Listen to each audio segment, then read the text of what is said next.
دنیا بھر میں کرونا وائرس سے ہلاکتوں کی تعداد 13,500 سے تجاوز کر گئی، جبکہ کرونا وائرس سے متاثرہ کیسز کی تعداد 3 لاکھ سے زائد ہو چکی ہے۔ اسپین میں کرونا وائرس سے مزید 344 افراد ہلاک ہو گئے، جس کے بعد مجموعی ہلاکتوں کی تعداد 1,725 ہو چکی ہے، اور حکومت نے لاک ڈاؤن مزید 2 ہفتے بڑھانے کا فیصلہ کیا ہے۔ یورپی ملک اٹلی اس وقت کرونا وائرس سے سب سے زیادہ متاثر ہو رہا ہے، جہاں مریضوں کی تعداد 53,578 سے زائد ہو چکی ہے، اور خیال کیا جا رہا ہے کہ وہاں کے حالات مزید خراب ہوں گے۔ اٹلی میں 22 مارچ تک ہلاکتوں کی تعداد 4,825 تک جا پہنچی تھی، اور وہاں 21 مارچ کو ریکارڈ 793 افراد مرض سے ہلاک ہوئے تھے۔ ملک بھر میں گزشتہ 24 گھنٹوں کے دوران کرونا وائرس کے 264 نئے کیسز سامنے آئے ہیں، جس کے بعد مریضوں کی مجموعی تعداد 733 تک پہنچ گئی ہے۔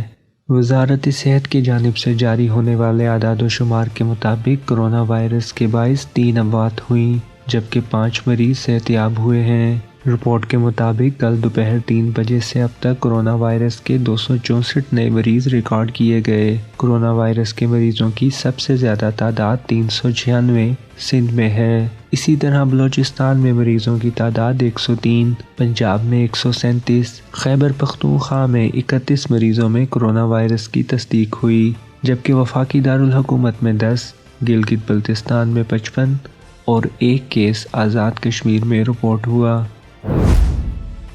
صوبہ سندھ میں رات 12 بجے سے لاک ڈاؤن کا آغاز ہو گیا ہے۔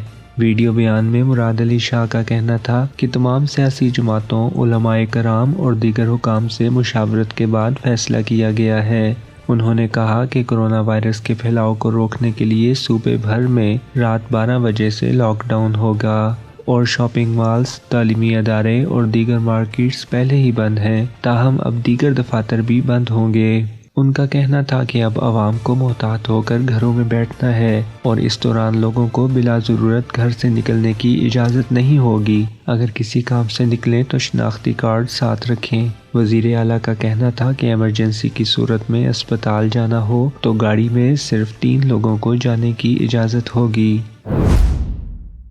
گزشتہ روز سندھ حکومت نے بھی کرونا وائرس کا پھیلاؤ روکنے کے لیے وفاق سے صوبے میں فوج تعینات کرنے کی درخواست کی تھی۔ اس حوالے سے ذرائع کا کہنا تھا کہ حکومت سندھ نے وفاقی وزارت داخلہ کو ایک خط ارسال کیا ہے، جس میں آئین کے آرٹیکل 245 کے تحت سول ایڈمنسٹریشن کی مدد کے لیے افواج پاکستان کو تعینات کرنے کی درخواست کی گئی ہے۔ ملک بھر میں تیزی سے پھیلتے کرونا وائرس سے بچاؤ کے لیے سندھ کے بعد پنجاب اور بلوچستان کی حکومتوں نے بھی وفاق سے فوج طلب کرنے کے لیے درخواست کر دی ہے۔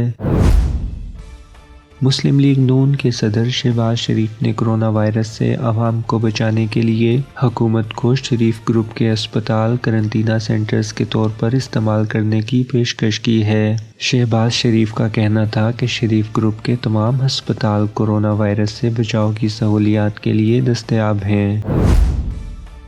وزیر اعظم عمران خان کی ہدایت پر تجارتی سرگرمیوں کے لیے کھلنے والی پاک افغان سرحد کو 24 گھنٹے بعد ایک بار پھر بند کر دیا گیا۔ اس حوالے سے سیکرٹری تجارت کا کہنا ہے کہ باب دوستی افغان ٹریڈ کے لیے صرف 1 دن کے لیے کھولا گیا تھا، جسے اب بند کر دیا گیا ہے۔ سیکرٹری تجارت نے کہا کہ دونوں اطراف کے تاجر باب دوستی کو ابتدائی طور پر 14 روز کے لیے بند کرنے پر متفق ہیں۔ ایران کے سپریم لیڈر آیت اللہ خامنائی نے امریکی رہنماؤں کو بہروپیہ اور جھوٹا قرار دیتے ہوئے امریکہ کی جانب سے ایران کو کرونا وائرس سے نمٹنے کے لیے کی گئی امداد کی پیشکش مسترد کر دی۔ ایران مشرق وسطیٰ میں وائرس سے سب سے زیادہ متاثر ہونے والا ملک ہے، جہاں اب تک وائرس سے 1,685 افراد ہلاک اور 21,000 سے زائد متاثر ہو چکے ہیں۔